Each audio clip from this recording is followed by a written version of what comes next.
안녕하세요. 건강 공부할 시간이 또 왔습니다.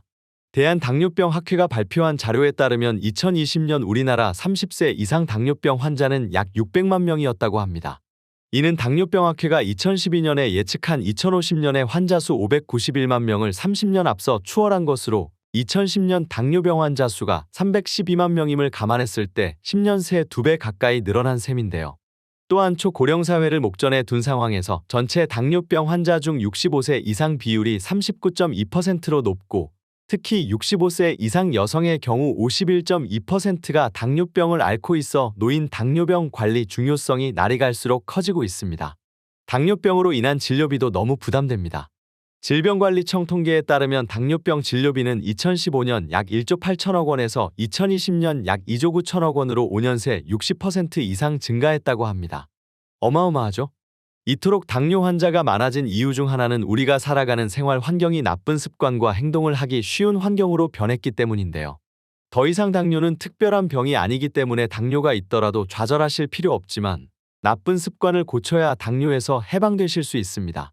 식단을 충분히 관리하는데도 혈당에 이상이 있다면 일상 속 행동이 영향을 준 것일 수 있습니다.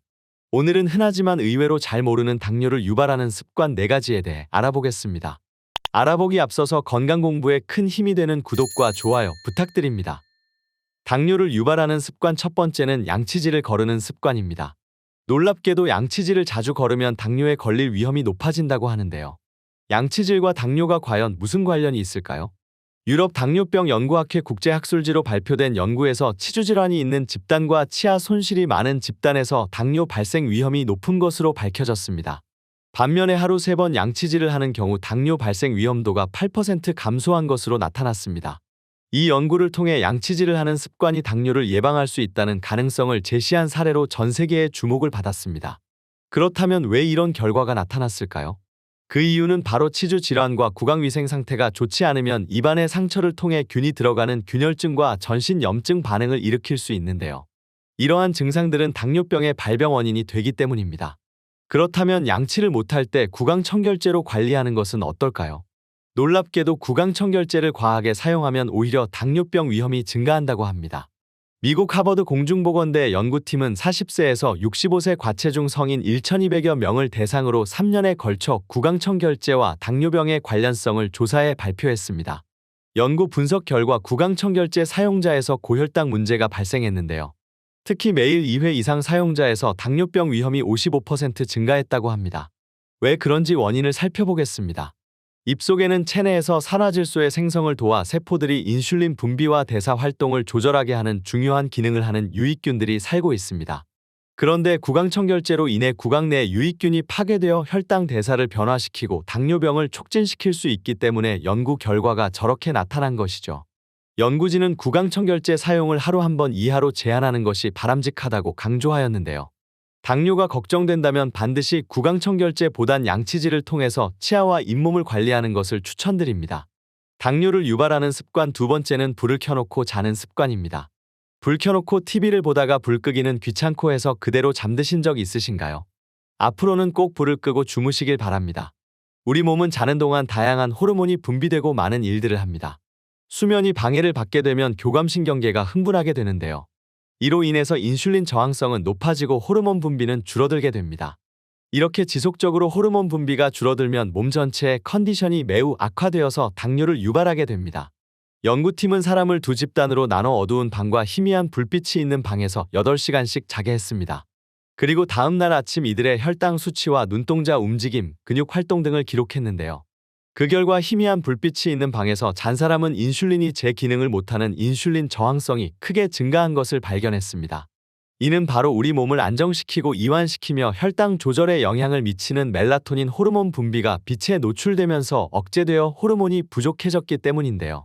멜라토닌 호르몬 분비는 TV를 틀어놓고 잔다거나 스탠드 불을 켜놓고 잔다거나 핸드폰 화면을 오래 보는 등 작은 불빛에도 예민하게 반응하여 억제된다고 합니다. 그러니까 당뇨병을 예방하고 싶다면 반드시 침실의 불도 완전히 다 끄고 외부에서 오는 빛도 막는 암막 커튼을 설치해 어둡게 차단하고 자는 것이 좋습니다. 또한 하루 8시간 정도 충분히 숙면하고 일정한 시간에 잠들고 일어나는 습관을 들이는 게 당뇨를 예방하거나 혈당 관리에 좋습니다. 당뇨를 유발하는 습관 세 번째는 의사와 상의 없이 약을 먹는 습관입니다. 일상에서 쉽게 복용하는 약물도 혈당을 증가시킬 수 있습니다. 염증을 치료하는 스테로이드나 호르몬을 조절하는 피임약, 이뇨제 등이 대표적인데요.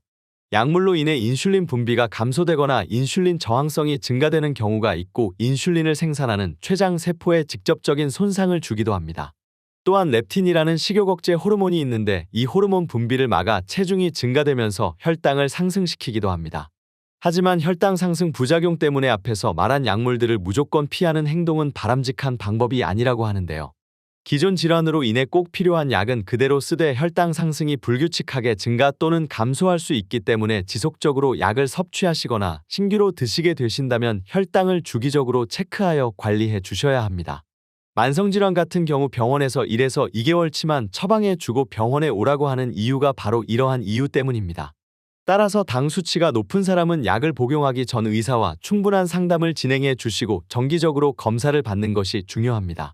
당뇨를 유발하는 습관 네 번째는 아침에 정제 탄수화물을 먹는 습관입니다. 아침이 되면 속이 더부룩해서 시리얼이나 빵으로 때우시는 분들이 많으신데요.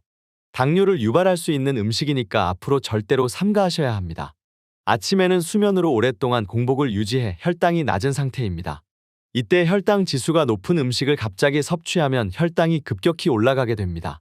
한 연구에 따르면 정상 혈당을 가진 성인을 나누어 시리얼과 우유, 샌드위치와 단백질바를 섭취하게 했더니 시리얼과 우유를 먹은 사람의 80%는 당뇨병 위험을 높이는 혈당 스파이크 현상이 생겼습니다. 따라서 아침에는 고체 형태로 천천히 씹어서 먹을 수 있는 식품이 좋으며 가공되어 정제된 탄수화물보다 단백질, 지방, 섬유소가 골고루 포함되어 있는 음식을 드시면 좋습니다. 그러면 당뇨에 좋은 음식은 어떤 것들이 있을까요? 당뇨에 의외로 좋은 음식 베스트 5 알아보겠습니다. 당뇨에 의외로 좋은 음식 5위는 해조류입니다. 질병관리본부 국립보건연구원 유전체센터 연구팀은 12년간 40에서 69세 성인 7,470명의 식습관 및 건강 상태에 대해 분석했는데요. 연구팀은 조사 대상자들을 해조류 섭취량에 따라 4그룹으로 나눴습니다. 해조류를 가장 많이 섭취한 그룹은 하루 평균 김 2.31g, 미역, 다시마 2.09g을 먹고 가장 적게 섭취한 그룹은 각각 0.14g, 0.17g으로 거의 먹지 않았다고 합니다. 그룹별로 당뇨병 발생 위험을 비교했더니 가장 많이 섭취한 그룹이 가장 적게 먹은 그룹에 비해 20% 낮은 것으로 나타났다고 합니다. 두 번째로 많이 섭취한 그룹은 11% 낮았고 말이죠.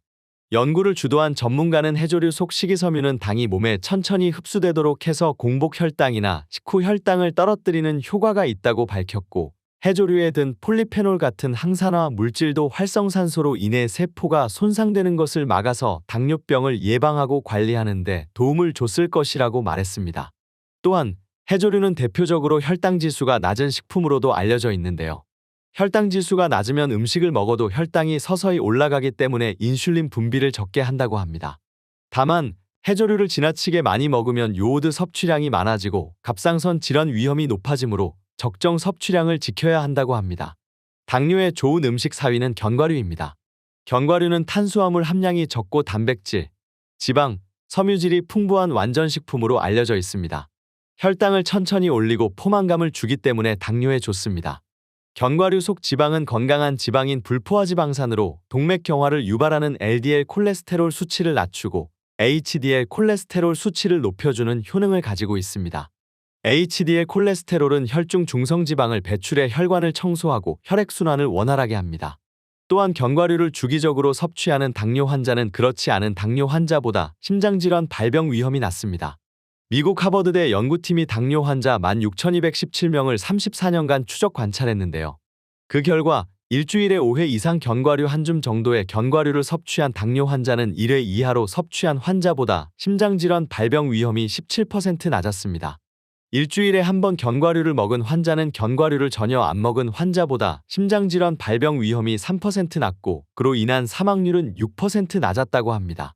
견과류는 종류별로 영양소가 다르므로 한 종류를 많이 먹는 것보다 여러 종류를 적당량 나눠 먹는 것이 좋습니다. 당뇨 환자가 먹기 좋은 견과류는 호두, 아몬드, 은행, 피스타치오가 대표적인데요. 견과류는 지방과 열량이 높아 너무 많이 먹지 않도록 주의해야 한다고 합니다. 하루에 한 줌 정도 먹으면 적당하다고 하니 간식으로 드시면 좋겠습니다. 당뇨에 좋은 음식 3위는 아보카도입니다. 미국 성인 17,567명을 대상으로 진행한 연구에서는 아보카도 섭취를 통해 식단의 질이 향상되고 체중과 체질량 지수가 현저히 낮아지는 것으로 밝혀졌는데요. 이는 당뇨의 위험인자 중 하나인 비만을 예방하기 위한 간식으로 아보카도가 적절하다는 것을 뜻합니다. 아보카도에 든 식이섬유가 장에서 유익균의 먹이가 되어 장 건강에 좋고 풍부한 비타민, 미네랄, 건강한 지방, 식이섬유가 심혈관을 튼튼하게 해주는 역할을 합니다. 아보카도는 심장을 보호하는 HDL 콜레스테롤의 혈중 농도를 높이고 심장에 부담을 주는 콜레스테롤인 LDL 콜레스테롤의 혈중 농도를 낮춘다는 연구 결과가 여럿 나와 있습니다. 또한 카로티노이드, 비타민C, 비타민 E, 폴리페놀 등 항산화, 항염증 성분이 풍부합니다. 아보카도를 꾸준히 섭취하면 신체의 항산화 능력을 높일 수 있다고 합니다.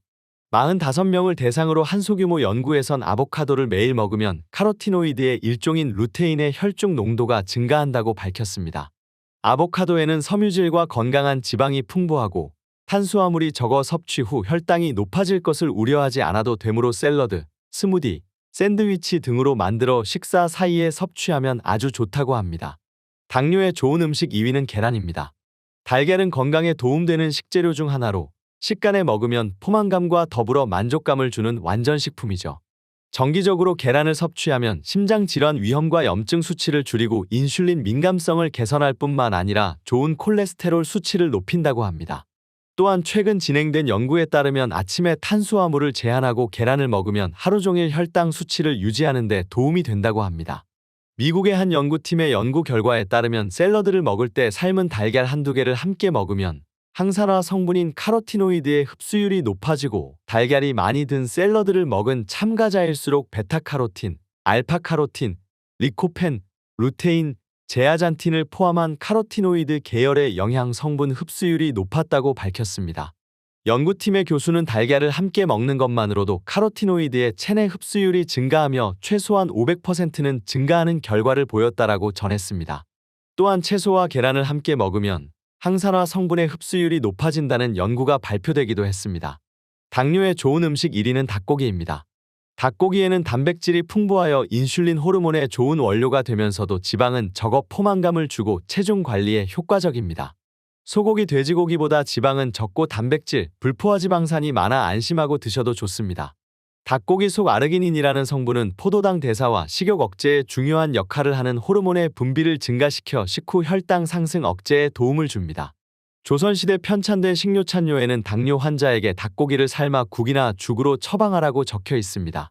세종실록에 따르면 오랜 기간 당뇨를 앓았던 세종대왕께도 치료를 목적으로 닭고기를 10년 가까이 꾸준히 섭취하도록 했다고 합니다. 닭고기를 추천했다고 튀긴 닭을 드실 분들이 있을 것 같은데요. 튀긴 음식은 당뇨에 좋지 않으니까 백숙으로 드시거나 맛을 더 느끼고 싶다면 닭도리탕이나 찜닭을 해서 맛있게 드시는 것을 추천드립니다.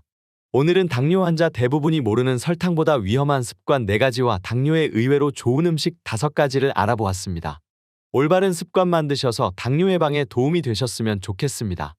오늘은 아쉽지만 여기까지입니다. 오늘 영상이 도움이 되셨다면 구독과 좋아요 꼭 눌러주시고 올 한 해 건강했으면 하는 소중한 분께 이 영상을 공유해주세요.